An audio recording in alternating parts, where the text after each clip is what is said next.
ওমর ফারুক বলে, ইয়া রাসূলুল্লাহ, যোহরের 4 রাকাত ফরজ নামাজের প্রথম রাকাতে আপনি 3 বার সুবহান রাব্বিল আলা প্রথম সিজদায় বললেন, কিন্তু দ্বিতীয় সিজদায় যায় কতবার কইছে? শালা করে মোটরসাইকেল চালানো আক্কেল নাই।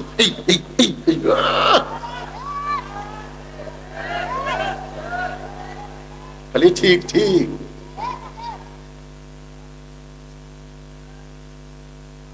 আল্লাহর বান্দার একটু মনোযোগ দিয়ে শোনেন।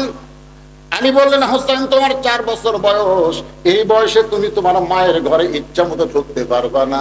ঢুকতে গেলে তোমার মায়ের হুকুম লাগবে। কার হুকুম লাগবে? বরং তুমি আসো আমার কাছে। হযরত আলী হোসেনকে তার কাছে ডাকলেন। সঙ্গে সঙ্গে হোসেন বাবার সামনে হাজির হয়েছে। আলী বললেন, ধর ধর।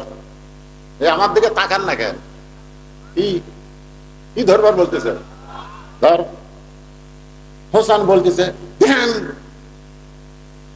চল।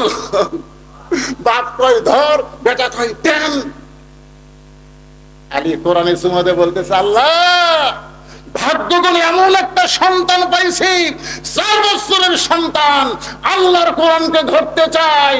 জন্মের সাথে সাথে মায়ের কারণে আল্লাহ সন্তানকে পবিত্র বানায় দিয়েছে। সুবহানাল্লাহ। ওমর ফারুক বলে, ইয়া রাসূলুল্লাহ, যোহরের 4 রাকাত ফরজ নামাজের প্রথম রাকাতে আপনি 3 বার সুবহান রাব্বিল আলা প্রথম সিজদায় বললেন, কিন্তু দ্বিতীয় সিজদায় যায় কতবার কইছে?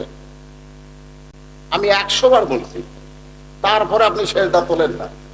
সাহাবীরা মনে মনে চিন্তা করে, নবী সিজদা যায় কি হলো রে? মাথা তুলে যে দেখবি সেই সুযোগ নাই, কারণ আল্লাহ কোরআনে বলেছেন, কি বলেছেন? মাতাকুমুর রাসূলু ফাখুযু ওয়া মা নাহাকুম আনহু ফান্তাহু।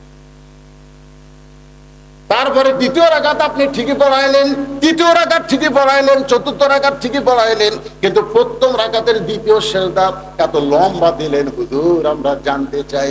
আল্লাহ রাসূল বলেন, ওমর প্রথম রাকাতের দ্বিতীয় সিজদা 3 বার সুবহান রাব্বিল আলা বলে আমিও তুলতে চাইছিলাম, কিন্তু 2 পবিত্র এসে আমার পিঠের উপরে বসলো।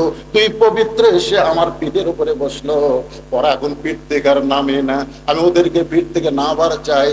নামাজের মালিক আল্লাহ ডাক বলে, হাবিব যতক্ষণ হাসান হোসেন আপনার পিঠ